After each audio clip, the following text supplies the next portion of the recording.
Papasalamat tayo sa ating Panginoong Diyos sa ating pagsasama-sama dito sa ating church, Bible study, and prayer meeting. At ngayon po ay dadako na tayo sa ating pag-aaral ng salita ng Panginoong Diyos.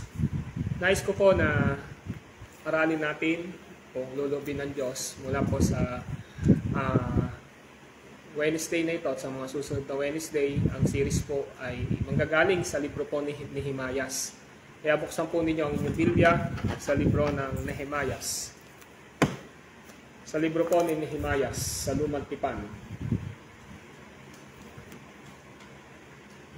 At ganito po ang sabi ng salita ng Diyos sa chapter 1, kabuuan po ng kabanatang 1 ang ating pag-aaralan.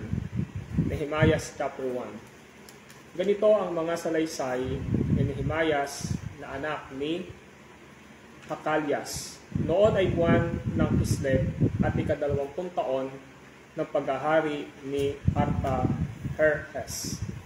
Akong si Nehemias ay nasa punong lungsod ng Susan. Nang dumating ang kapatid kong si Hanani kasama ang isang pangkat ng mga lalaki mula sa Huda, tinumusta ko ang Jerusalem at ang mga Hudyong nagbalik sa Huda mula sa pagkakatapon. Ito ang sagot nila sa akin. Kahabag-habag ang mga iyon at nililipak pa ng mga hentil na nakatira doon. Sinabi nila, nagiba pa ang moob ng Jerusalem at ang mga pintuan ng Luzon ay hindi pa nagagawa mula ng iyo'y sunugin. Verse 4, Nang marinig ko ito, naupo ako at napaiyak. Ilang araw akong nagdalamhati at nag-ayuno, dumalangin ako sa Diyos ng kalangitan. Wika ko, O Yahweh, dakilang Diyos, nanginginig kami sa inyong harapan. Kayo ay tapat at tumutupad sa inyong pangako sa umiibig sa inyo at tumutupad ng inyong utos. Lingapin ninyo ako at pakinggan ang aking dalangin. Dumadalangin ako sa inyo araw at gabi para sa mga Israelita. Inaamin ko na nagkasala kami sa inyo at pati ang aming mga ninuno. Pinalaban namin kayo, hindi namin sinunod ang inyong kautusan. Nalalaman namin ang mga tuntunin na ibinigay ninyo sa amin sa pamamagitan ni Moises. Sinabi ninyo sa kanya, kung kayo'y tatalikod sa akin, pangangalatin ko kayo sa gitna ng mga bansa. Subalit kung manunumbalik kayo at tutupad sa aking mga utos, kahit saan kayo mapadpad, titupunin ko kayong muli. Dadalhin ko kayo sa lupain inihanda para sa inyo at ako'y isa sa inyo. Sila'y inyong ngang lingkod na tinubos ng inyong kapangyarihan at lakas. Verse 11, Kaya Yahweh, dinggin ninyo ang dalangin namin, kaming inyong lingkod na nagnanais magparangal sa inyo.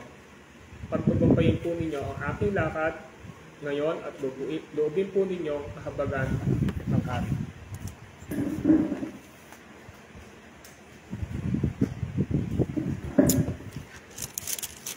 Ang ating pong title sa gabing ito, ang tamang tugon sa panahon ng pagsubok. Ang tamang tugon sa panahon ng pagsubok. Ang libro po ng Nehemiah ay sinulat ni Prophet Nathan. At ang layunin ng pagkasulat niya dito ay upang ipakita niya na ang lungsod ng Jerusalem ay sira ang bakod nito o ang pader nito. Ang naisin ng Diyos ay gamitin si Nehemiah upang i-restore ito o ibalik ito o buuin ito. At dito natin makikita na ang pangalang Nehemiah ay nangangahulugang comfort of God o kaaliwan ng Diyos. O yung tinatawag din na comfort from God o kaaliwan na mula sa Diyos. Mahalaga na ang pangalang Nehemia ay alam natin sapagkat makikita natin dito na si Nehemia ay kasangkapan ng Diyos upang gamitin siya bilang leader ng panahong ito sa pagtatayo o pagbuo ng pader ng Jerusalem. At dito makikita natin na siya ay namamasukan at isang empleyado ng hari na si Artaxerxes. At sa pamamagitan nito makikita natin doon na sa kabila na siya ay nasa paglilingkod sa hari o sa tinatawag nating gobyerno ng panahon nila, ay hindi niya nakalilimutan yung kanyang tungkulin at obligasyon sa kanyang kababayan na kung saan ay may kinalalaman sa pananampalataya niya at pangrelihiyon. Mahalaga na mabuo ang pader ng Jerusalem ng panahong iyon sapagkat ito ay pinaroroonan ng templo ng ating Panginoong Diyos. At kapag sira ang templo at sira ang pader ng Jerusalem, ay wala silang proteksyon at nakakahiya yung kanilang kalagayan. Kaya dito makikita natin ngayon na ano ba ang naging tugon ni Nehemias sa mga dumating sa kanya na pagsubok o mga balita. Makikita ba natin dito na siya ay nagwalang bahala ba sa pagsubok na narinig niya na dumating sa kanya?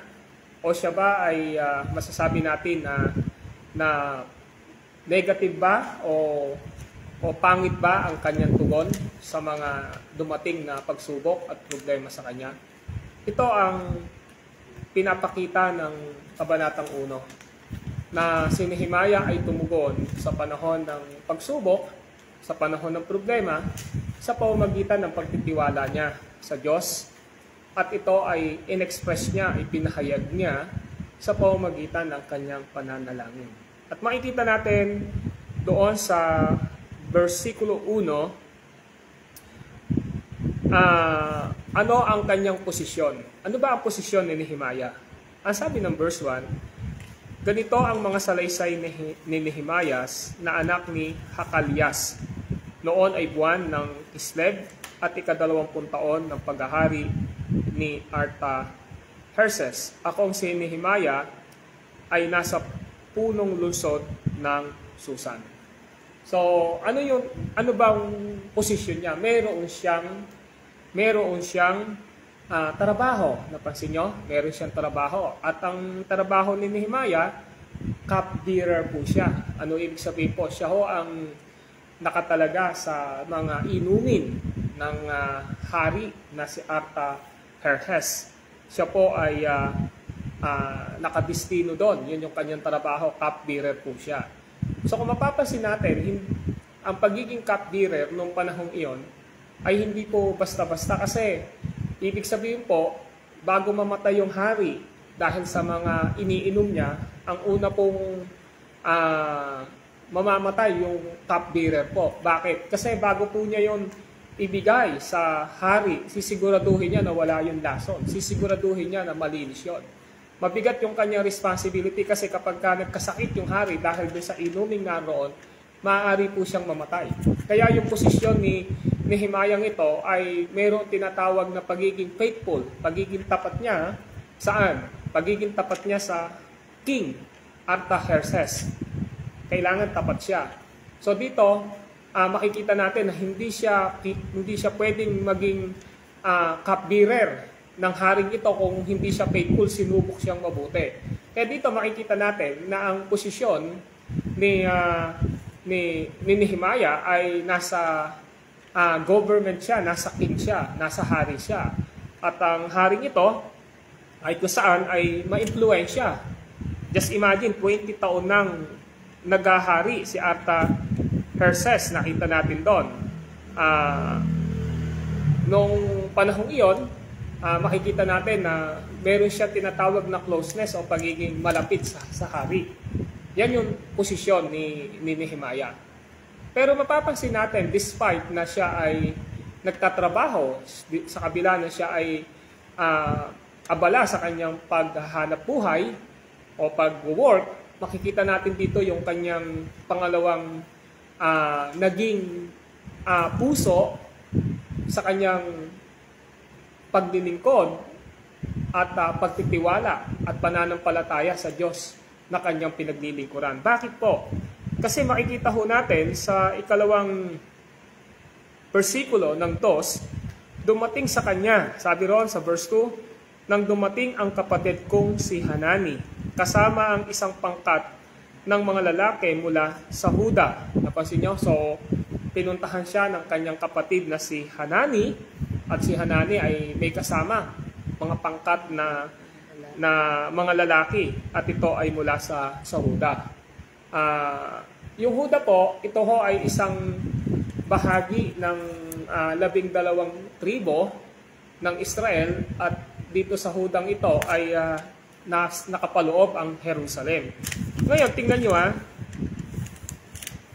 nung dumating sa kanya yung kapatid niyang si Hanani, agad niyang tinanong yung kanilang lungsod. Ang tanong niya, doon sa verse 2 ay ganito, kinumusta ko ang Jerusalem at ang mga Hudyong nagbalik sa Huda mula sa pagkakatapon. So nakita niyo, meron siyang concern. Meron siyang concern saan? Sa Jerusalem. Kasi yung Jerusalem na yon, nandun yung yung templo . Yung Jerusalem na yon, yun yung bayan ng ating Panginoong Diyos. Ang Jerusalem ang sentro po ng relihiyong pagsamba ng Panginoong Diyos noong panahon ng Lumang Tipan at even in the New Testament, di ba? So sa Jerusalem na yan, nakita niya, tinanong niya, kinumusta niya ngayon yung Jerusalem. Hindi lang niya kinumusta, kundi kinamusta din niya yung mga taong bumalik doon mula sa pagkakatapon,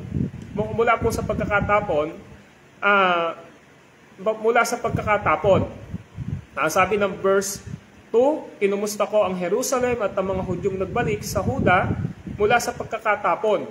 Bakit ho ba silang tapon? Sila ho yung mga itinapon ng panahong iyon na kung saan ay na-conquer sila, nasakop sila ng Babylonia at namuhay sila ng hiwalay sa pananampalataya nila sa ating Panginoong Diyos, at doon sila napunta sa isang pagan, kasi ang Babylonia ay pagan country noong time na yon. Wala akong sinasamba yun, so nahiwalay sila. So makikita natin ngayon, ano yung makikita natin dito? May malasakit si Nehemiah saan? Sa lugar ng ating Panginoong Diyos. May malasakit siya. Ibig sabihin, yung pinagmamalasakitan niya rito, yung lungsod ng ating Panginoong Diyos, yung Jerusalem. At saka yung mga ibinalik ng Panginoong Diyos sa lugar na yon. So dalawa yung concern ni Nehemiah. Ano yung concern niya? Ang concern niya ay yung lungsod ng ating Panginoong Diyos that symbolize now na ito yung church, ito yung gawain, ito yung lugar, ito yung church ng ating Panginoon. At yung mga tinapon, ito yung mga mananampalataya. So meron siyang concern. Mapapansin nyo sa kabila na siya ay nagtatrabaho sa isang hari, meron siyang malasakit. Meron siyang malasakit saan? Sa gawain ng ating Panginoong Diyos. Nawa niyo? So hindi ho pwedeng maging hadlang ang trabaho, kasi si Nehemiah, bagamat prophet siya dito makikita natin nagtatrabaho siya saan? Sa hari marami sa atin ngayon na iniisip nila na ang kanilang paglilingkod ay nakabase lang tuwing araw ng parang pagsamba lang yung iniisip nila, makasamba sila. Pero dapat naiisip natin kung ganito yung naging karakter na nilagay ng Diyos sa puso ni Nehemiah, pwede tayong maglingkod sa Panginoon in our concern saan? Sa gawain ng ating Panginoong Diyos. Ngayon, nung tinanong siya, ito yung naging balita sa kanya ni Hanani. Pakinggan niyo po, yung naging balita sa kanya ng kanyang kapatid na si Hanani sa verse 3. Ito ang sagot nila sa akin. Kahabag-habag ang mga iyon at nililibak pa ng mga hintil na nakatira doon. So, merong oppression, merong pong panlilibak. Merong pong panlilibak na nangyayari saan? Sa panahong iyon, merong panlilibak na nangyayari. Ang sabi ng verse 3, ito ang sagot nila sa akin. Kahabag-habag ang mga iyon at nililibak pa ng mga hintil ang nakatira doon. Alam nyo, yung salitang hintil, sila ho yung mga hindi mananampalataya eh. Yung mga Gentiles ho, mga pagan po yan. Yan po yung mga hindi mananampalataya. So, nililibak ngayon. Sino nililibak? Yung bayan ng Diyos. Nililibak yung bayan ng Diyos. Tapos kahabag-habag at nililibak. Ano ba ibig sabihin ng kahabag-habag? Kaawa-awa.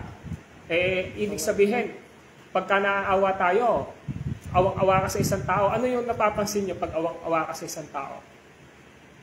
Ano ho ang napapansin nyo? Bakit kayo naaawa sa isang tao? Di ba yung, alam nyo na may pangangailangan siya? Na wala siya, di ba? Meron siyang dinadaanan, nahabag ka kasi nakikita mo, wala siyang kakayanan. May sakit man yan, wala mang matirahan yan, di ba? Wala mang pambili ng pagkain yan, nahahabag ka. Bakit? Kasi nga, yun yung salitang kahabag-habag. Yun yung kalagayan. Sabing ganon ni Hanani, kahabag-habag ang mga iyon. Alin? Yung mga bumalik mula sa pagkatapon at kahabag-habag ang lungsod ng Panginoon, ang Jerusalem. At ang sabi doon, di lang, nililibak pa. Ano ba ibig sabihin po ng nililibak? Meron po ba kayo naiisip pag sinasabing nililibak? Hinahamak, minamaliit po sila, di ba? Minamaliit. So, siyempre, pag nakita natin, yung kalagayan nila, kahabag-habag, wala kasi silang ganito, yung kanilang buhay ay minamaliit kasi nga, walang kakayanan. Yung kanilang lungsod ay sira, kahabag-habag sila. Ngayon, yun yung sabi. Tapos, yung pangalawa, pinakita niya, yung mga tao, yun yung kalagayan. Kahabag-habag. Sila ay nililibak. Tapos, yung mismong Jerusalem, eto yung kalagayan. Sinabi nila, nagiba-giba pa ang muog ng Jerusalem. Ano yung giba-giba yung muog ng Jerusalem? Ito ho yung pader ng Jerusalem. Kasi nasira po ito eh. Yung Jerusalem, yung muog ng Jerusalem, yung pader ng Jerusalem nasira ito nung i-invade sila ng mga Babylonia. Kaya dito makikita natin na sinabi nila, nagiba-giba pa ang muog ng Jerusalem at ang mga pintuan ng lungsod ay hindi pa nagagawa mula ng iyo'y sinugid. Sinunog eh. So ano yung makikita natin? May problema. Meron po bang problema? Tanong po, may problema po ba sa verse 1 hanggang verse 3? Meron po, di ba? Ano yung problema? Isipin mo, dapat hindi na niya, kung titingnan natin si Nehemiah, dapat pwede naman niya sabihin na hindi na niya kumustahin, hindi na siya dapat na magkaroon ng malasakit o concern dito, di ba?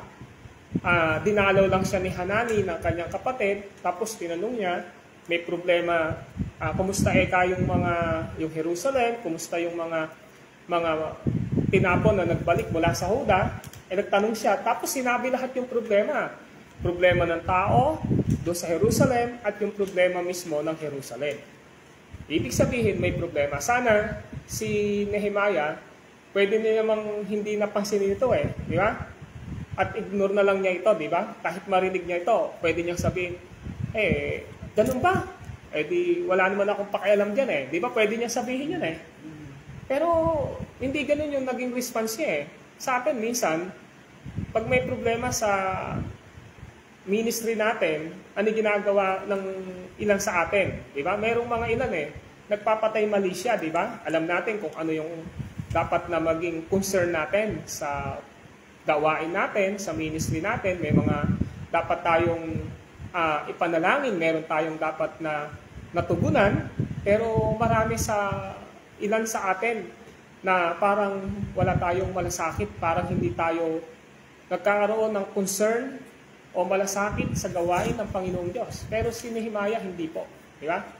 Si Nehemiah hindi. Siya ay mayroong tapat na pananampalataya at paglilingkod sa Diyos. May problema dumating sa kanya, kahit nandun siya sa kanyang pagtatrabaho, hindi niya nakakalimutan kung ano ang responsibilidad niya bilang anak ng Panginoong Diyos na dapat na tumutugon o tumutulong sa pangangailangan. Alam niyo, pag tinignan niyo po yung chapter 2, si Nehemiah po ay nagpaalam sa hari at pununtahan po niya ang Jerusalem. Pag inyong nakita yan. Tingnan niyo sabi ng chapter 2 verse 1, "Nang panahong iyon, ako ang namamahala sa mga inumin ng hari. Isang araw, buwan ng Nisan, 20 taon ng paghahari ni Artaxerxes, dinulutan ko siya ng kanyang inuming alak, napansin niyang ako'y malungkot." Nung nakita niya na mayroong pangangailangan sa Jerusalem, hindi niya pinalambahala, nalungkot nga siya eh. Ba't siya nalungkot? Nalungkot siya kasi nakita niya yung kanyang responsibilidad. Tayo, minsan alam na natin yung responsibilidad natin, hindi tayo nababagabag na mukhang nagkukulang na ako sa aking responsibilidad sa Diyos, di ba? Mukhang hindi na ako, nagkukulang na ako when it comes to my faithfulness sa pagiging mabuting katiwala ng mga pagpapalang ibinibigay ng Diyos sa akin. Pero siya nalungkot eh. Tingnan nyo, napansin niyang ako'y malungkot nung hari daw. Noong lamang niya ako nakitang gayon. Tinanong niya ako, "Bakit ka nalulungkot? Tingin ko sa iyo wala kang sakit, bakit ka ganyan?" Sinidlad ako ng takot, gayon may sinabi ko sa hari, "Naway ingatan kayo ng Diyos habang panahon. Nalungkot po ako sapagkat ang lungsod na pinaglibingan ng aking mga ninuno ay wasak at sunog ang mga pintuan." Napansin niyo, sinabi niya, "O ano, ngayon ang ibig mo?" Tanong ng hari. Tumawag ako sa Diyos, pagkatapos sinabi ko sa hari, "Kung pahihintulutan niyo po ako, kamahalan, nais kong umuwi sa Huda upang itayong muli ang binabanggit kong lungsod." Nakita niyo? Willing siya na i-give up yung kanyang trabaho para itayo daw niya yung lungsod. Ano ibig sabihin nito? Meron siyang malasakit. Saan? Sa lungsod ng Panginoong Diyos. Meron siyang malasakit. Yan yung makikita natin. Pero ngayon, balik tayo sa chapter 1, may problema na dumating. Alam nyo, nung binasa natin yung chapter 2, nalungkot siya, di ba? Pero dito sa chapter 1 verse 4, tingnan nyo po. Ano sabi ng chapter 1 verse 4? Nang marinig ko ito, naupo ako at naipaiyak. Nakita nyo? Nang narinig ko ito, naupo ako at napaiyak. Tanong ko lang ho, dapat ba niyang iyakan ang mga tao, yung mga tao na naninirahan sa Jerusalem na galing sa Huda? Dapat ba niyang iyakan yon? Bakit? Kailangan ba niyang gawin ang moob o ang pader ng Jerusalem? Bakit ganun na lang yung kanyang puso? Sabi dito sa verse 4, nang marinig ko ito, naupo ako at napaiyak. Siguro, hindi ka naman iiyak kung hindi mo mahal. Di ba? Hindi ka iiyak kung hindi mo mahal ang mga narinig mo na mayroong problema. Okay, no? May problema, tapos dumating sa kanya, at nang dumating sa kanya, ang sabing ganon, nang marinig ko ito, naupo ako at napaiyak. Tanong, bakit po siya naiyak? Nalungkot po siya. Kaya nga sabi ng chapter 2, nalungkot siya. Nakita ng hari, nalungkot siya eh. Napaiyak siya. Ba't siya napaiyak? Kasi nakita niya ang malaking pangangailangan. Di ba? Siguro, sa ministry natin, parang sa inyo, walang bigat yung pangangailangan ng ministry natin bilang mga lingkod ng Diyos. Siguro para sa inyo, okay lang na dumalo ko, okay lang na sumama ako sa mga gawain. Pero ang tanong natin, nakikita ba natin yung bigat ng pangangailangan ng ministry natin? Di ba? Kasi kung titingnan natin si Nehemiah, kahit malayo siya, nung dumating sa kanya yung balita na nagiba ang muog o ang pader ng Jerusalem. Nung nakita niya nilalait, nung nakita niya na kaawa-awa ang kalagayan ng mga tao sa Jerusalem, hindi siya hindi siya nagwalang bahala na wala akong pakialam sa kanila, di ba? Hindi ganoon yung naging tugon niya. Ang naging tugon niya sa verse 4, nang marinig ko ito, naupo ako at napaiyak. Napaiyak po. Sino po dito sa inyo, lahat kayo nanay, pag may kailangan sa pamilya niyo, ano yung nangyayari sa inyo? Di ba minsan nalulungkot kayo, napapaiyak kayo kasi alam niyo na kailangan tugunan, di po ba? Kapag wala kayong pera, kadalasan nalulungkot kayo, naiyak kasi bakit? Wala kayong ipambibili ng pangangailangan at panggastos sa tahanan. Kasi naranasan ho yan ni Nehemiah, nalungkot siya, napaiyak siya. At ang sabi niya, marahil dito, nasa puso niya, bakit ganun yung nangyari sa Jerusalem? Bakit? Di ba? Bakit nasira ang muog namin? Bakit nasira ang pader ng Jerusalem namin na siyang proteksyon sa amin? Bakit ang mga kababayan ko ay kahabag-habag at nilalait ng mga taong nakapaligid? Naawa siya. Kayo ayaw niyong makita na kaawa-awa yung anak ninyo. Tama po ba? Ayaw niyo na nakikita yung anak niyo na naghihirap. Ayaw niyo na nakikita yung anak ninyo, mga anak ninyo na hindi sila matutugunan sa pangangailangan nila. Tama po ba? In the same way sa church po natin, yan yung dapat na maging puso natin. Alam ko mga nanay kayo lahat dito. Ako tatay ako, di ba? Kapag ang anak ko kanina nagsabi siya, pa, kailangan ko ng ganito. Magkano? Parang siguro, pag tinignan ko lang, isang 180, tapos may bibilin daw siyang face mask. Sabi ko sa kanya, padadala na lang kita ng 300. Okay daw. So, tingin ko, sobra-sobra na yun. Bakit? Kasi may pangangailangan siya at kailangan i-provide. Pero tayo sa ministry natin. Sa ministry natin ito. Dahil religious to Pwede naman sabihin sana, hindi naman kapatid, hindi naman kamag-anak ni ano yun Di ba? Malayo ng kamag-anak, malayo ng kapatid niya yun Yung sinisiil ng mga kababayan niya at saka nilalait at saka kaawa-awa Yung pader, hindi naman niya dapat tungkuling gawain yun di ba? Pero bakit ganun siya? Ibig sabihin, pinapakita rito ang isang tunay na nakakilala at may relasyon sa Diyos at naglilingkod sa Diyos. Alam niya, may responsibilidad siya sa pangangailangan ng gawain ng ating Panginoong Diyos. Kayo, ano po yung nararamdaman ninyo? Isa po sa pinapasalamatan ko sa Diyos, isa po sa lagi kong ipinagpapasalamat sa Diyos may asawa ako na may puso sa ministry. Nakikita niya yung pangangailangan ng church natin, di ba? Na for the glory of God, di ba? Nakikita natin na tumulong siya sa gawain ng Panginoong Diyos. Di ba? Sana ganun tayo na hinihipo ng Panginoong Diyos na meron tayong malasakit kapag nakita natin na may pangangailangan ng ministry natin, kapag nakita natin na may kailangan ng gawain natin, hindi basta tayo nagpapatay mali siya lamang o nagsasabi na wala akong pakialam dyan o kaya naman ay parang hindi mo nararamdaman yung pangangailangan ng ministry natin. Hindi ang tunay yung anak ng Diyos may malasakit sa ministry.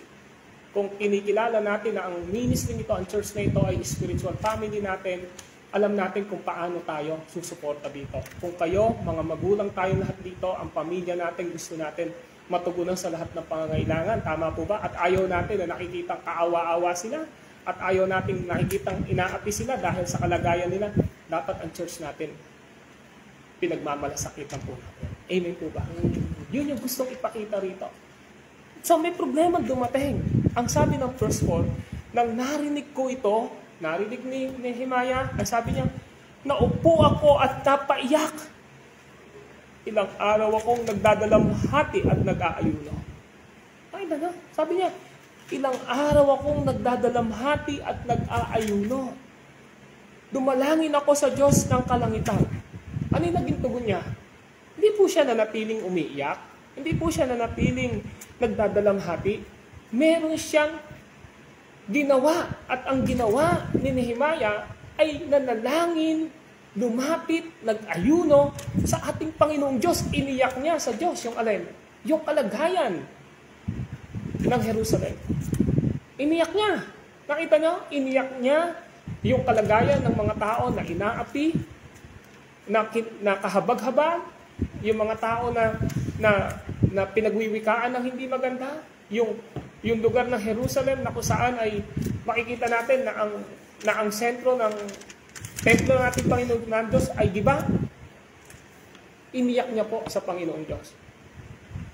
Sana ganyan yung katangian natin, na alam natin may pangangailangan ang ministry. Alam ko, yung mga pangangailangan nyo, iniiyak nyo yan sa Diyos. Pero ang tanong natin, ang ministry ba natin, iniiyak nyo sa Diyos? O ako lang, o ang asawa ko lang, o ang ilan lang sa atin ang umiiyak sa pangangailangan ng gawain ng Diyos. Hindi, pansinin nyo po, hindi umiyak si Nehemiah sa kailangan niya. Napansin nyo? Hindi siya umiyak sa pangangailangan ni Hanan ng kanyang kapatid na si Hanani. Hindi siya umiyak para sa pangangailangan ng kanyang pamilya. Ang iniiyak niya ay ang lungsod ng ating Panginoong Diyos. Iniiyak niya yun. Ilang araw na po, naiisip ko din, Lord, may lupa na kami sa sa Mallorca. Pero Lord, wala pa kaming pera para ipagpagawa. Iniisip ko po yun. At wala akong ginawa kundi sinasabi ko, Lord, sana gumamit ka ng mga tao na pwedeng kasangkapanin upang makapagpatayo kami ng maliit na bahay-sambahan doon. May pangangailangan ng ministry. May pangangailangan ng church.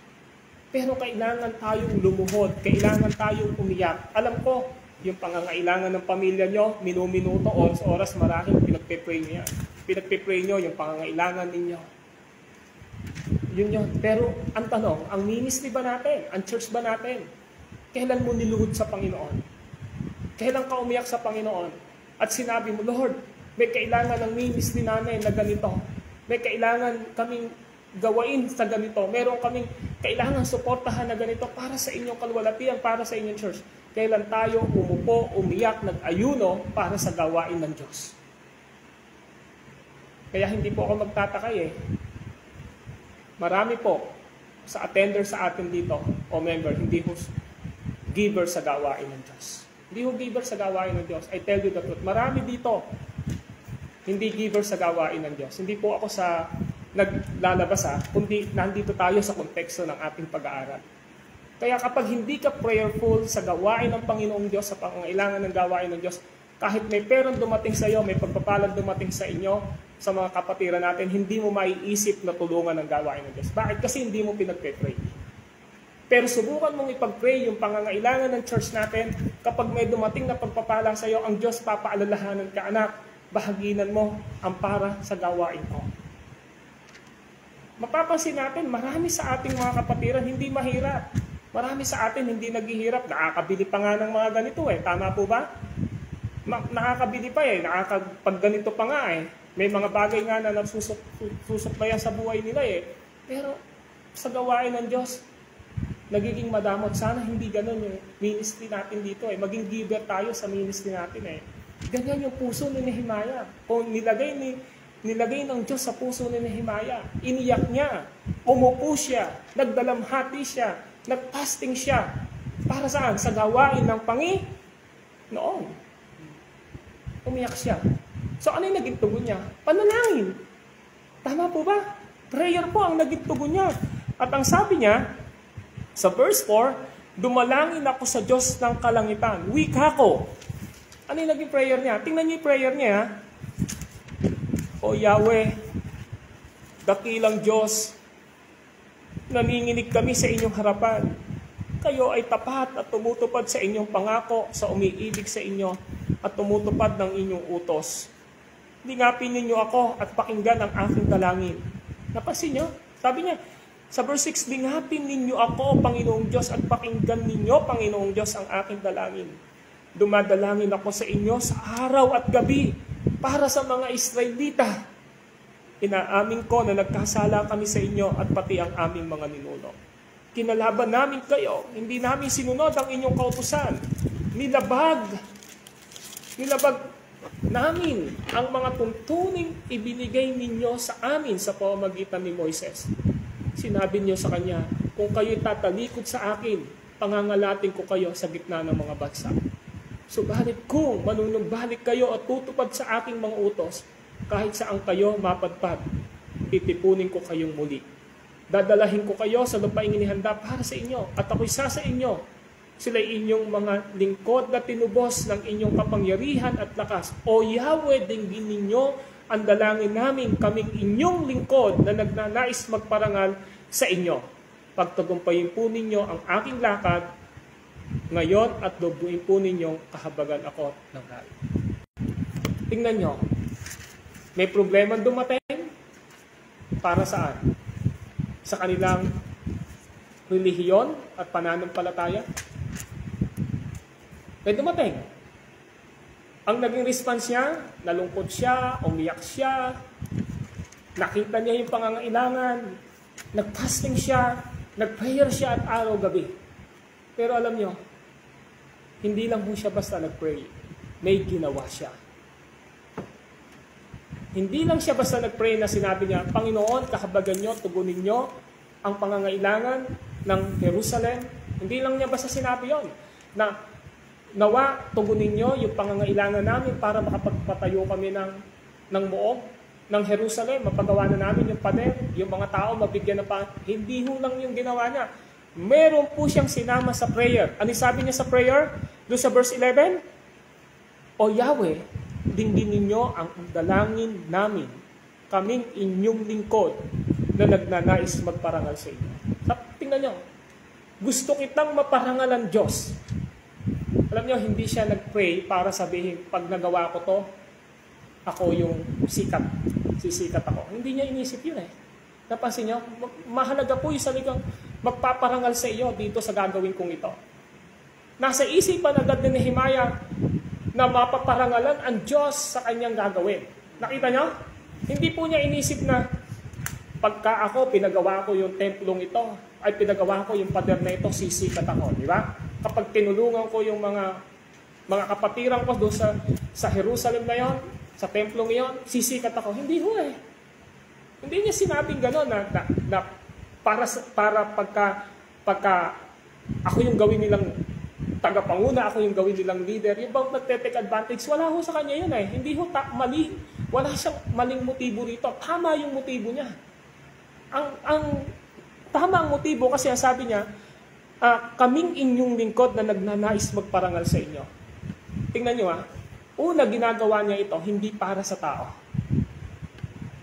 Naisip nyo? Una ginagawa niya ito, hindi para sa tao. Para kanino po?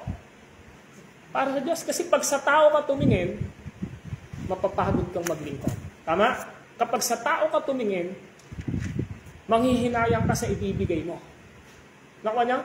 Kasi tayo, pag nagbigay tayo, pipiliin lang natin yung gusto natin. Pero pagka tumulong tayo sa gawain ng Panginoon, dahil binibigay natin ito sa Panginoong Diyos, hindi tayo manghihinayang. Yeah? Kaya nga minsan, nagdadamot tayo sa gawain ng Diyos kinu-question Ano yung sinasabi ng iba? Ay, yung binibigay naman namin na yan, sa pastor lang napupunta di ba? Ganun yung sinasabi nila. Pero hindi dapat ganon. Yung iba sasabihin na, saan pa napupunta yung mga binibigay namin? Alam mo, pag nagbigay ka, nasa tao ka nakatingin dahil doon pumupunta, manghihinayang ka sa ibibigay mo sa Diyos. Pero kung ang isipan mo, yung ibinibigay mo yan para sa Diyos, para maparangalan ng Diyos sa mga binibigay mo sa Kanya, upang ang inyong iglesia, ang ating church, ay makasulong sa pinaka-ninanais ng Diyos sa mga dapat gawain, hindi ka manghihinayang. Yan yung sinabi ni Nehemiah. Ang sabi ni Nehemiah, "Kaming inyong lingkod na nagnanais magparangal sa inyo."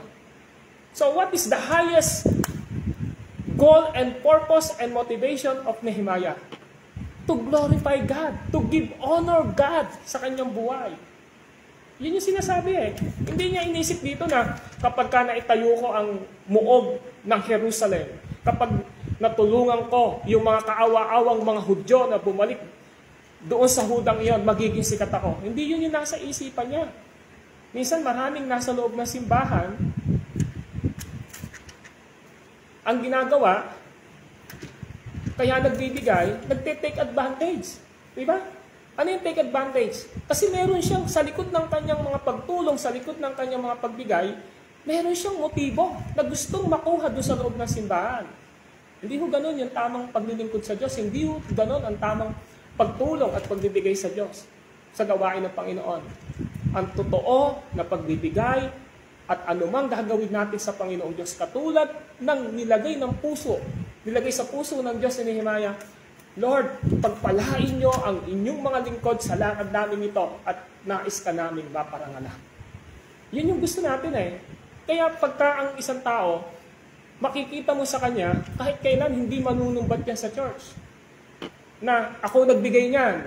Kung hindi dahil sa akin, hindi mangyayari yan. Kung hindi dahil sa ganito, hindi mangyayari yan. Wala yun sa vocabulary ng isang totoong naglilingkod sa Diyos. Ang lagi niyang naiisip, mapaparangalan ang Diyos sa pinagagawa niyang ito sa akin. Amen po ba? Kaya ang isang tao, kapag alam niya na ang prinsipyo ng buhay niya, bakit siya nabubuhay dito sa lupa, ay upang maparangalan ng Diyos, hindi siya magiging madamot sa paglilingkod sa Diyos. Hindi siya madamot sa oras na pagbibigay sa Diyos, na maglingkod sa Kanya, sumamba sa Kanya. Hindi niya pagdadamutan ng Diyos. Kapag alam niya na ang purpose ng buhay niya rito is to glorify God, pag may pagpapalang dumarating sa Kanya, hindi niya kukuriputan at pagdaramutan ng Diyos. Yan ang malaking problema sa Christianity ngayon. Na ang sarili lang ang iniisip. Pag humingi sa Panginoon, ganito. Pag humingi sa Lord, sa ganito.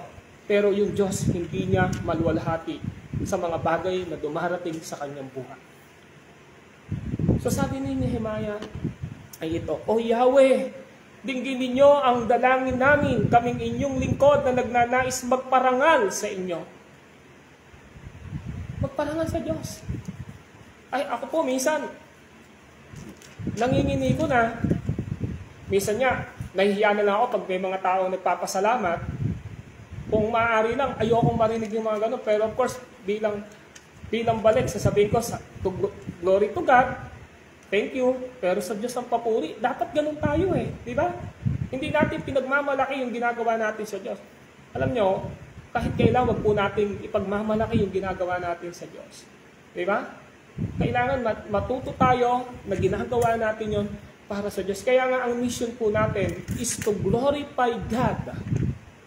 Yan yung ano natin eh. Yan ang mission natin, to glorify God by making disciple and planting churches through the preaching and the teaching of the gospel and the word of God. Wala akong matitira. Kahit ako kailanman, hindi ho ako nagnanais na maparangalan niyo sa gawain na ito. Nakita niyo? So ano punto natin dito? Yan ang highest purpose ni Nehemiah. Bakit siya umupo? Bakit siya nalungkot? Bakit siya nagdalamhati? Bakit siya umiyak? Bakit siya nag-ayuno? Kasi nakita niya yung kalunos-lunos na kalagayan ng lungsod ng Jerusalem. Nawasak ang muog, nilalapastangan ang mga anak ng Diyos. At yun yung kanyang naging tugon. Hindi lang basta siya tumugon na gusto niyang maparangalan ng Diyos. Ang sabi ng verse 11, pagtagumpayin po ninyo ang aking lakad ngayon at loobin po ninyong kahabagan ako ng hari. Meron na siyang plano. Habang nagpe-pray siya, nilagay ng Diyos sa kanyang puso kung sino ang kakasangkapanin ng Diyos para ang templo ay mabuo. Ang una niyang gagawin, pagdating ng chapter 2, magpapaalam siya sa hari na si Artaxerxes. Papaalam siya ng ilang buwan.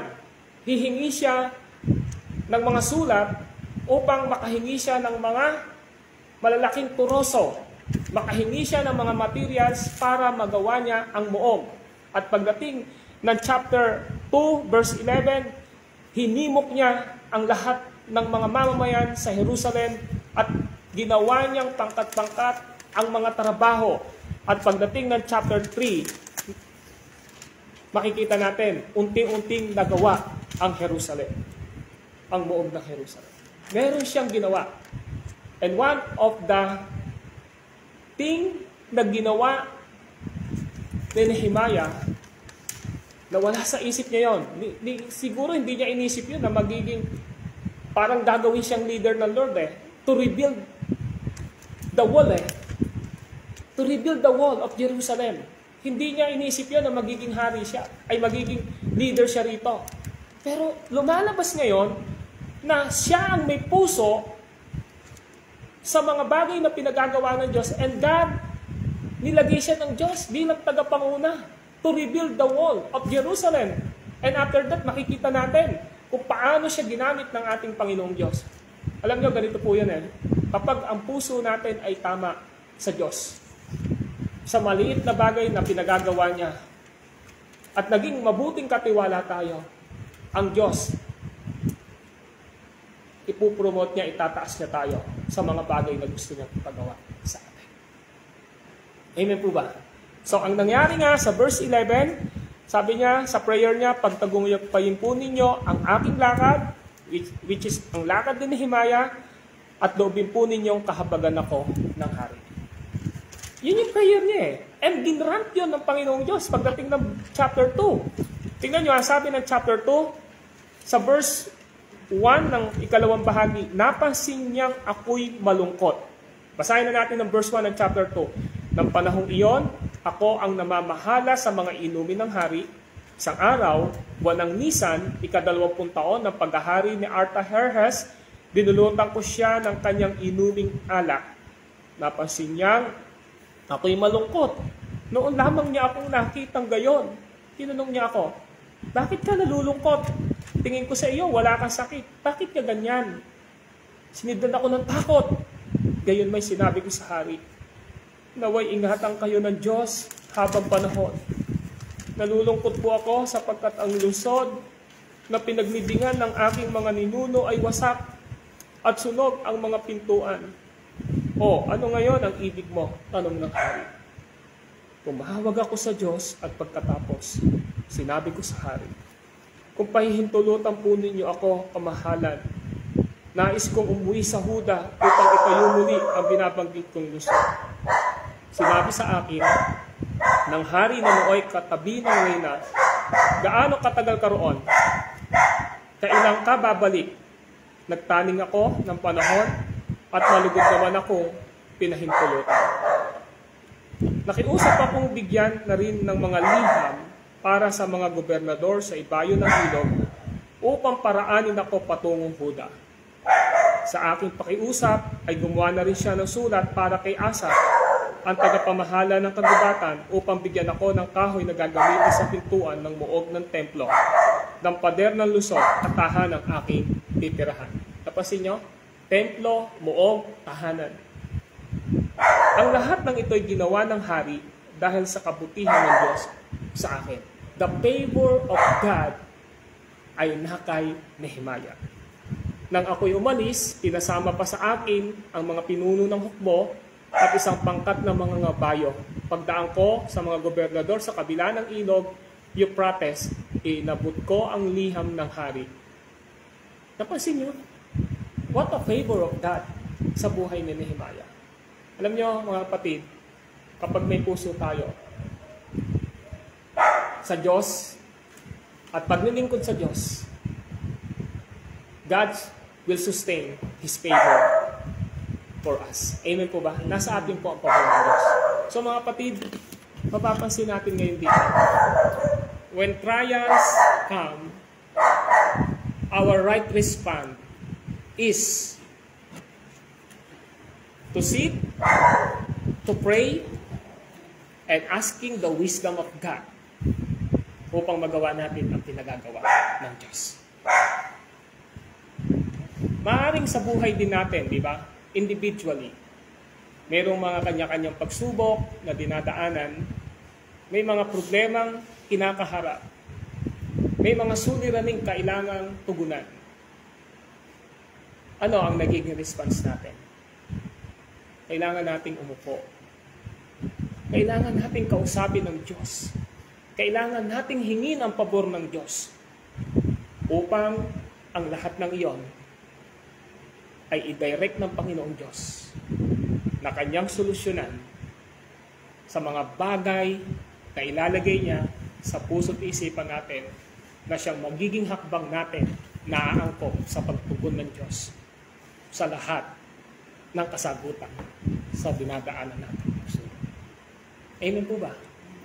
Now, because the context is in the church, in the temple, in the wall, and in the home. Sana, huwag nating kalilimutan, iluhod sa Diyos, iiyak sa Panginoong Diyos, ang mga bagay na kinakaharap ng ating ministeryo ngayon. Ang dami po natin kailangan. May lupa tayo sa Mallorca, pero kailangan natin ng pananalapi upang makapagtayo ng meeting place for our worship. Meron tayong mga bayarin na kailangan din nating i-sustain sa church extension natin sa Gapa. Tama po ba? And we have ministry in Mambangnan na meron tayong plano na magkaroon ng lugar pa ng bahan doon. And of course, itong ministry natin ito na pinaka nanay ng simbahan na napakarami din pong pangangailangan. So this is the secondary na application sa ating pag-aaral. So we need to pray. Amen po ba? Kailangan nating umupo, kailangan nating ipanalangin, kailangan nating iiyak. Alam ko na ang pangangailangan ng bawat pamilya nyo, lagi nyo yung pinagpe-pray. Iniiyak nyo yun sa Lord. Kapag may mga bayarin na kayo, kapag mayroon na kailangan kayo, kapag mayroong dumarating sa inyo, alam ko, lagi nyo yung pinagpe-pray. Pero wag po natin kalilimutan, hindi ipag-pray ang gawain natin ito. Because Nehemiah prioritized in his praying nang nabalitaan niya yung pangangailangan sa Jerusalem. Iniyak niya yon sa Panginoon Diyos. At dinirect siya ng Lord upang matugunan ang lahat ng iyon. At kapag sa susunod na pag-aaral natin, nakita natin dito, nagtagumpay ang lahat ng ginawa nila. Hindi dahil sa lakas nila, kundi dahil sa pabor at kapangyarihan ng Diyos sa buhay at sa kalooban na naganap sa grupo ni Nehemiah at ng mga taga-Huda o ng mga taga-Jerusalem na siyang gumanap sa pinagagawa ng Panginoon Diyos. Amen? So, hopefully, nagbigay po ito ng panibagong encouragement, direction, and fresh revelation coming from the written Word of God sa buhay po nating lahat. Ako bilang pastor po ninyo at may mga ministry tayo na hindi lumilit kundi lumalaki, ay patuloy na nag-urge, nakikiusap sa inyo na palagi po nating sasama ang ministeryong ito, lalong-lalo na ang mga leader na nilagay ng Diyos dito. Amen? So, our response, when the time of our needs, when the time of trials, when the times of suffering, whatever na nadadaanan natin sa ating buhay, kailangan nating umupo, kailangan nating manalangin, at kung kinakailangan mag-fasting na katulad ni Nehemiah, gawin natin ito. Dahil alam natin na ang Diyos ay nakikinig at tumutugon. At ang purpose dapat natin lagi sa ating mga puso ay upang maluwalhati ang Diyos sa mga gagawin natin iyon. At kapag gano'n ang puso natin, alam natin, by the grace of God, sasagutin niya ang lahat ng iyon. Let us pray. Panginoon po naming Diyos at aming Ama, kami po ay nagpapasalamat at nagpupuri sa inyo sa gabing ito dahil ang mga salita niyo lamang ang siyang tunay na nagiging direksyon ng aming mga buhay, ng aming paglilingkod at ng aming ministeryo na kinabibilangan. Panginoon, alam namin na all-knowing God kayo o omniscient God kayo. Alam nyo ang lahat ng bagay. Dahil alam nyo na nasa lahat kayo ng lugar at Diyos kayo na makapangyarihan. And nothing happened by chance. Everything that happened sa ministry at sa buhay namin ay nagdaan sa inyong panukala at kalooban. At alam namin na this is your testing kung paano kami magtatrust sa inyong kapangyarihan, karunungan at masaganang grasya ng biyaya at kahabagan. At ngayon nakita namin kung paano nyo in-inspired ang Book of Nehemiah sa chapter 1 pa lamang ay napakasagana ng inyong kapangyarihan na paggawa sa buhay ni Nehemiah. Nakita namin ang inyong biyaya. Nakita namin sa buhay ni Nehemiah na He is the comfort, Panginoon. At siya ay kasangkapan ninyo sa pag-comfort sa dinadaanan ng Jerusalem, ng mga taong naroon, at siya ay kaaliwan nyo dahil ginamit nyo upang i-rebuild ang templo, rebuild ang temple, rebuild ang wall, at yung mga houses, Panginoong Diyos. Kaya Lord, alam namin na yun ang naging kilos nyo sa kanyang buhay. At ang learning namin sa inyong kapangyarihan at paggawa sa Kanya sa gabing ito, makita namin na ang purpose talaga is to glorify your name sa lahat ng magiging sitwasyon na iyon.